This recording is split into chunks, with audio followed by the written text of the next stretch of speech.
See, it's stuff like this that gives me trust issues. Welcome to the Trust Issues podcast. We have trust issues with the traditional society-dictated path, with the status quo, with the whole get an education, land a job, and work tirelessly until you're 6 feet under. It's time to upgrade your life with the help of us. I'm Erica. And I'm Kyle Auckland. We're a husband and wife duo, but we're also entrepreneurs, biohackers, and business builders. Every week, we're dedicated to having purposeful conversations with each other and leading experts on topics like wellness, relationships, and entrepreneurship. Subscribe to Trust Issues Podcast if you're looking for bold topics, honest dialogue, and valuable lessons. Welcome back to another episode of the Trust Issues Podcast. Today, we're going to talk about our top favorite books that have changed our lives. These are personal development books.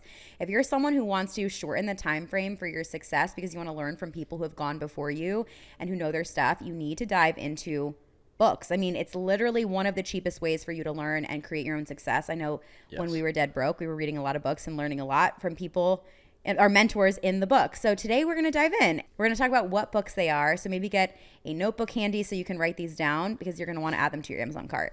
So why read self-development books? Let's get into it. First of all, personal growth is an obvious one. Self-development books can help you have more insights, get strategies, learn from people on how to have a better mindset, how to actually tangibly work your business, whatever industry you're in. I mean, the things that I have learned inside of books, the skill sets that it has taught me, obviously you actually have to apply them, but the growth that I've seen has been huge. Yeah. I mean, you're literally learning from people who have walked the walk instead of just talking the talk. You know, that's why they wrote a book. So that's like one of my favorite things. Another reason to read books is get some inspo, get some inspiration. You know, you can read stories. How many times have we read the stories of other people and we've been able to see the path that they've taken and it's inspired us to take our own action in our life because success leaves clues, right? So you follow in the footsteps of somebody else and you hear about their grit, you hear about their perseverance, you hear about all the things that they had to overcome and you see their journey. So another huge reason to read books. Empowerment. Self-development books can help you feel more empowered and control in your life. You know, you can learn tangible things like how to set goals, how to manage your time, how to take control of your thoughts, how to create new thought processes, how to be more confident, more self-assured. All of those things are super important. And then I think, honestly, there's a huge mental health aspect for me I can speak to of reading and learning through books. For me has helped me so much with stress management. It's helped me so much with having my own personal breakthroughs with my own negative thinking patterns and just even like learning how to rewire yours. I mean, it's changed my mental health, which but also goes into your physical health and beyond. So I think this is just like just a screenshot, a snapshot of why you should really consider having some type of reading in your daily routine. I know that we like to, and even if you can't actually sit down and read, grabbing or signing up for like Audible, you know, downloading some audiobooks. I think you're super big into that. You like, I'll come down in the kitchen, you're cooking, you're listening to a book on Audible. Yeah. Well, it allows you to actually do other things you need to do in your life while paying attention to a book. Like listening to this podcast. Yeah. Exactly. You know, you can do something while you're listening. So let's get into some of the books that we really, really loved and the things that changed our life. So let's talk about the first one. Think and Grow Rich by Napoleon Hill is literally one of the top books that changed my entire life. When I tell you it changed my life, like that is putting it lightly. I will never forget, and I'm just going to get a slight backstory on this. We were living in a townhouse, a ghetto-looking townhouse. We had hoarders next door. We had like hardly any furniture. We had a dining room with no furniture, but we had a bookshelf. You guys, we literally invested and bought. Like we literally had a coffee table that had 3 legs. Okay, like we didn't have furniture in this house. We were living in a very different situation at the time. And what's crazy is that when you're like living in that situation financially and like physically, when you're starting to think like, about making more money, it's a real challenge to actually be like, I'm going to make more money and I'm going to change my life financially when your situation looks like that. Like when you come home every day and you're like, oh, here's our beautiful house we live in, you know, like we had a secondhand kitchen table. Like we started very humble, right? And I'll never forget, there would be days that you would be at work and I would be at home because we shared one car at the time. And so I'd be at home and I would be reading Think and Grow Rich. And I would literally be applying the things, and we'll talk about the things in the book that like changed my life. But I would be like looking at this apartment, this physical space, and I was just like, dude, like I can't be in this anymore. But also it was like such a huge hurdle for me mentally to be like, I'm going to change this. Like I'm going to one day build my own house. Yeah. It's like crazy because we're actually about to build our own house, you know? Yeah, like we're on that path. But like you only create it in your mind first. So I don't know if you have like any takes on like when I started doing personal development around mindset and money mindset, but no, I mean that was the time. It was that I feel like we were doing all these different things, and it's like when we moved into that townhouse, that's when, I mean myself too, because I would read at night, but yeah, you would literally just start reading during the day. It was like, what else could you do? This is like where you would start. Like this is where you would almost find your gratitude with everything, and like almost game plan how you're going to do your day by reading a certain book. It was literally like a roadmap to success. Yeah. You know? So it's like, so if you never read the book, Think and Grow Rich, it's an old book. Like it was literally originally published in 1937. So it's an old book. It's been around. But what I love is he went around, Napoleon Hill went around, he interviewed some of the most successful millionaires and billionaires in the world. There's so many like accounts of their stories. He talks about Andrew Carnegie. He talks about Thomas Edison, Henry Ford. It's a different generation then, right? But like it's very much translatable to today. And that's what's so cool about the topics and the concepts and the formula in this book is that it doesn't matter when it was written. It's still today, as the day we're recording 2023, it's still applicable. Still applies. So some of the things that I love about this book is he literally gives you tangibles on how to change your mindset around money. And he gives you a whole different philosophy around money. If you're someone who feels triggered by the conversation around money, if you're someone who feels like you have always been taught negative things about money, money doesn't grow on trees, rich people are bad people. You have to like kill yourself and work really, really hard for money. Like, whatever it was that you grew up learning, you will rewire so much of that inside this book and with his help. And he has a specific 6-step system. And I did this myself. So we're literally living in this ghetto ass townhouse. And I started doing his 6-step formula. And basically what it is you will write out specifics. So you're writing out, number 1, what is the exact amount of money that you want to make? The exact amount of money that you desire. So are you wanting, $10,000, $5,000, like $10,000 and 1 cent? Like you have to be specific about what it is that you want. Number 2 is you have to understand what you're going to do to get the money, because you can't just like sit there and like think about it and it's going to come to you. Like fall in your lap. Yeah. Are you going to sell a course? Are you going to start a business? Are you going to clean houses? Like, I don't know. Yeah. What are you going to do to make that money? And so that's going to be really important, because you always have to know that in order to get something, you have to give something. It's an exchange, right? And that's what money is. Money is a currency. And then he talks about establishing the exact date. So being so tangible with your goal, we are constantly, I think, we're wishful thinking. We're like, oh, I'd like to make this one day. But if you don't have an exact amount that has a purpose behind it and a date that you want to achieve it by, you probably aren't going to achieve it. You're probably not going to attain it. So having a date, write that in the calendar, circle that, put a big red circle around that spot in the calendar so you know this is exactly when I'm going to make this money by. And then you create a definite plan. So a definite plan would be, okay, step 1, I'm going to launch the business. Step 2, I'm going to sell my product. Step 3, I'm going to market myself. Step 4, I'm going to ask people to buy my product. Like whatever, put together your plan, and then you're going to execute. And then what you're going to do is you're going to actually write out a statement stating how much and all these details that I just mentioned. So you're going to write this out, and then you're going to read it every single day to yourself. And you're going to read it twice a day, morning and night, out loud.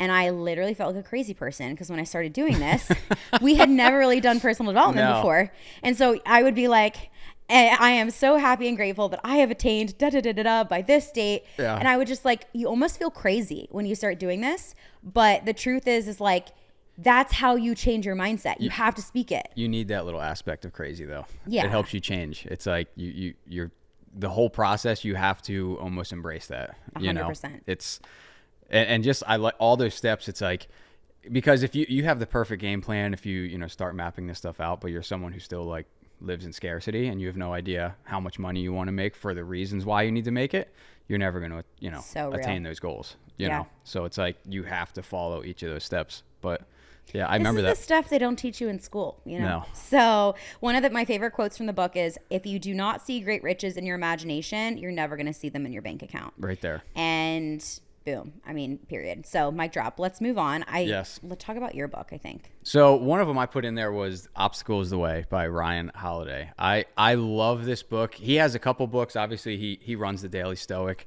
I love Stoicism. I love everything it embraces. And these books, they get so deep, but they're such easy reads. That's what I really like about these books. But the Obstacle of the Way it's basically directly what it's saying is, no matter what you're going after in life, there's going to be obstacles and hurdles and failures. And it's really just embracing them, because through the lessons you learn through those obstacles is going to propel you from where you want to go. So like, I think we live in this society where you try and avoid pain so much and avoid hardships and in that avoidance, you're constantly just backpedaling because you want to stay away from it all. And also, like, you're putting yourself into a bubble. So like, literally that book is just, examples and different things of how to just move through that and how it will be okay. Like that's the whole point of it. So the whole point of life is actually getting through hardship. And the beautiful part of a lot of his books, and especially this book, is a lot of the information, you read it and you're like, oh, I knew that. But then it's like you're reading it and you're like, oh, okay, I can apply this now. So it's stuff you kind of know in the back of your head, but it's like, we all know that you need to have perseverance. We all need know that we need resilience. Yes. That you need to have mental toughness. But it's actually like, no, this is the way. Yes.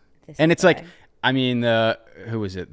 Literally that book, The Obstacle is the Way. I mean, top NFL teams have read this book together. Like, it's one of Tom Brady's favorite books. Wow. Yeah. Like, these are like some of the highest achieving people. This is like on their top 10 list. Well, there you have it.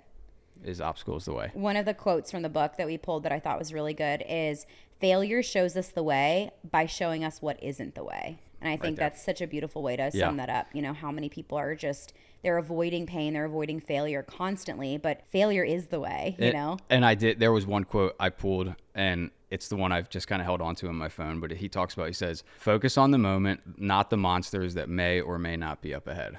So like, so many times, like, we start planning something or dreaming about something, and immediately we skip over step 1, 2, and 3 and think about, like, what's the worst that can happen? Is this going to work? And usually it's like you said, a monster may or may not even be there. Like, you're psyching yourself out. So like, just one step at a time, So that's like one of my favorite quotes from it. It's like, I can think of so many people that I talk to who are like, they stop themselves from starting because of what could possibly go wrong. It's like, flip that, And also, like, things might go wrong, but some things will go wrong. Yes. But you need those things to go wrong. Wow. Because that's a lesson that needs to be learned. Wow. Yeah. So it's kind of like a smack in the face type of school system there with it, but it's like, that's needed. It's like, people need that. That's so good. Yeah.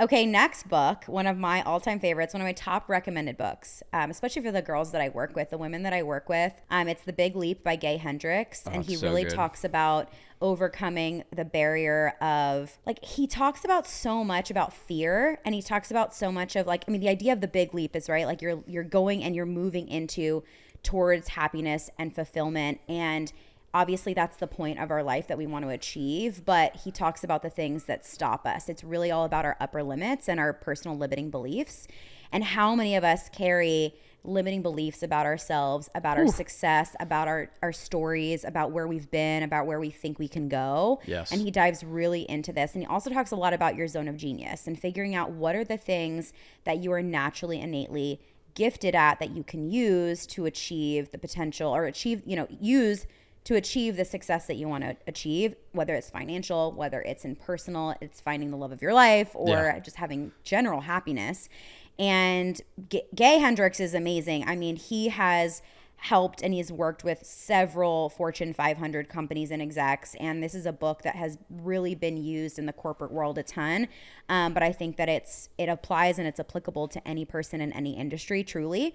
And I think that the biggest thing that you need to think about And why, if you are in a position right now where you just feel like you're constantly blocking your own success, you're constantly blocking your own potential because you're stopping yourself from taking action, from going towards the things that you want in your life, it's very likely that there's limiting beliefs. There's an upper limit that you are facing.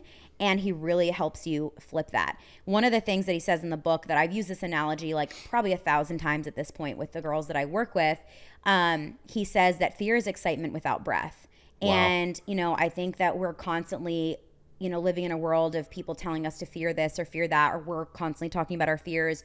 People are playing small. People are not showing up fully as themselves for what they truly want in their life because they're so afraid. They're living in so much fear.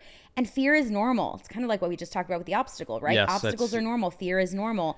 But fear is excitement without breath. It's like, take a breath. It's okay. Yeah. Like, you're going to be all right, and just move. Just do it anyways. Take the action anyways, even if you feel fear. Yeah. And even going back to societal living, it's like there are a lot of successful people who face some hardships and failures, and those failures have even messed with them to the point where like they almost just relay that to their audience, like subconsciously being like, well, I couldn't do this, so you can't do it either. That's like something that can be put out there, and especially in, well, this yeah, day it's and like age. because you will attract or you repel who you are. Yes. So, you in your life, if you look at your life right now, and if you aren't completely happy with what you're at, or you're not happy with, where your success has brought you or not brought you, then perhaps you are not even without knowing you're living in a place of limiting belief and you're projecting. So it's a real thing. One of my favorite quotes too from the book is, he says, the goal in life is not to attain some imaginary ideal. It is to find and fully use your own gifts. That's so I think good. that's why I love the book too, because it gives you so much permission to show up as you. Yeah. And you have a unique gift. You have unique giftings that you should use. And I think it's a must. It's probably one of the number one books that I recommend to girls that I work with initially off the bat, because the biggest hurdle for them to really step into showing up, building their business is their mindset. It's their limiting belief. So we got to tackle that first. For sure. You can have all the strategies in the world, but I remember even when you started your business, I remember you recommending that book to a lot of women who were starting. You're like, big leap, probably so like at this point, maybe 500 have read it. So keep reading it. It's so good. It's such a good book. Okay, another one that I love so much is by the GOAT, John Maxwell, and that is How Successful People Think. This book is so digestible. You could probably read the book in about 90 minutes. Yes. I mean, John Maxwell is one of my favorite humans in the world. He's actually been a mentor of mine for the past 4 years now at this point. He's taught me so much personally, but if you're someone who is needing to reshape how you think about life and the world and what success is and how you can step into your potential, you need this book. Like I said, it's a super short read. He talks a lot in this book about how to capture big picture thinking. He talks a lot about tapping into your own creative potential, about really like shared ideas, how to even work with others who are successful, how to learn from others tangibly in your life who are successful. And he gives just so many lessons on really building your future. And one of my favorite quotes from this book, he says, your thinking, more than anything else, shapes the way that you live. It's really true that if you change your thinking, you can change your life. And I mean, really, I think success, the definition of success is seeing it in your mind. Where one of the most important aspects of creating success is seeing it in your mind before you actually live it. For sure. And if you don't believe it, if you don't see it, if you don't feel it, it's going to be really hard to achieve it. It probably won't happen. And then finally, one of my favorite books that I had to mention is Atomic Habits by James Clear. And the thing that I will say about this is that for me, naturally, innately, I was not a very disciplined person, consistent person. You, on the other hand, you could have possibly written the book because you are very disciplined. You are very consistent. And that was something that I had to really learn how to do and how to be. Really, honestly, still recently learning it. And one of the things that I love about his book is he really gives you practical steps on how to make incremental changes. That's one thing you've taught me so much. That's one thing James Clear speaks on so much is incremental change is actually how you change your life. You Tiny don't shifts. Yeah, it's these little 2 millimeter shifts. Yep. It's the 1% better every day. It's not overnight. It's not suddenly. And that's how I used to set up my life. I could be like, okay, tomorrow I'm going to wake up at 5 a.m. Yeah. I'm going to work out at this time. You would be like, we had that one time. I was like, let's just shoot for like 15 minutes. Try and get up 15 minutes and earlier. I'd be like, that doesn't that doesn't make sense. Like if I'm going to do it, I got to go hard, but then I would never sustain. Yes. That's so everyone. That's the trainer background of me. It's like everyone's like, I'm doing this. I want to lose this weight. I want to do. It's we like work out 17 times a week. Like how much water are you drinking? Yeah, you like walk during the day. Like how's your sleep? Like it's like let's start. Yeah. And so he really talks about this. He has a framework in the book on 4 laws of behavior change. And so if you're someone who is like, gosh, if you're honest with yourself, you're struggling with bad habits, you're just like, no matter what, it feels like you just can't get into can't do it. Like you're just like, why can't I make myself do it? Well, actually, you don't need to shame yourself because there are actual psychological reasons why you are continue to pull back and kind of reach back for your old habits. So in order to change them, he talks about how to do that. He talks about even just giving yourself little incremental celebrations to make it worth it. Yep. That was something that I've learned as well through this. You've taught me as well is when I do make the change and when I do am I consistent for 7 days? Celebrate it. Yes. Make it something that you actually have to tell your brain good job and make it worth it because then that's actually going to help you want to keep going. Gosh, there's so many good nuggets in this book. It's actually truly life-changing. If you struggle with discipline, if you struggle with consistency, read this book front to back, highlight every page, take action. And one of my favorite things he says in the book is every action you take is a vote for the person you wish to become. That's so good. And man, that's a gut punch. I will say I remember when you bought that, when you first got that book and you started reading it and you told me what it was about. That was when you finished that book, I've seen you obviously take practices from so many books and put them into your life. But that book, it was like after you read it, you were like, I'm going to become more disciplined. I'm going to start. And you really did start to implement that in your life. And you are a disciplined person now. Look at me. You are. If I can do it. Yeah, you've become a disciplined person. Anyone can. It's crazy to think because old Erica never.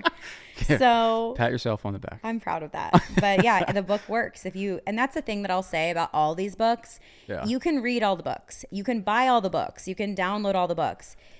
If you don't actually apply them, you're wasting your time. You actually have to take the action. And that's the hardest part. But every single book we mentioned gives you tangible ways to actually apply it. I was going to say, that's like a whole nother episode you could do on the people who just keep reading new books and books and books. It's like, because there's such a thing as information overload, right? Oh my word. Overloaded with information. So, yes. So if you listen to this episode and something spoke to you, you're like, oh, I really need to fix my money mindset. Go get Think and Grow Rich. If you're someone who is so afraid of failure and you're so hesitant to do something because you're so scared of what the obstacles could be, you need to read Ryan Holiday's book, Obstacles the Way. If you're someone who's man, I've been around just kind of a lot of negative mindsets my whole life, and that's how you kind of grew up, and that's how you now find yourself to be, maybe you need John Maxwell's book. Figure out which one you need to start with. Don't go and buy every single one. Don't try to read all at the same time. Start with one. Implement that one because you know what you need. And I think that's where self-awareness comes in, right? It's you know what you really need to take action on and what you need to shift in your life. So go and read the book that you need for that. Thanks so much for listening to the Trust Issues podcast. If you loved this episode, make sure you subscribe. And every single book that we talked about is linked in the show notes so you can go and grab the one you need today. We'll see you guys next time.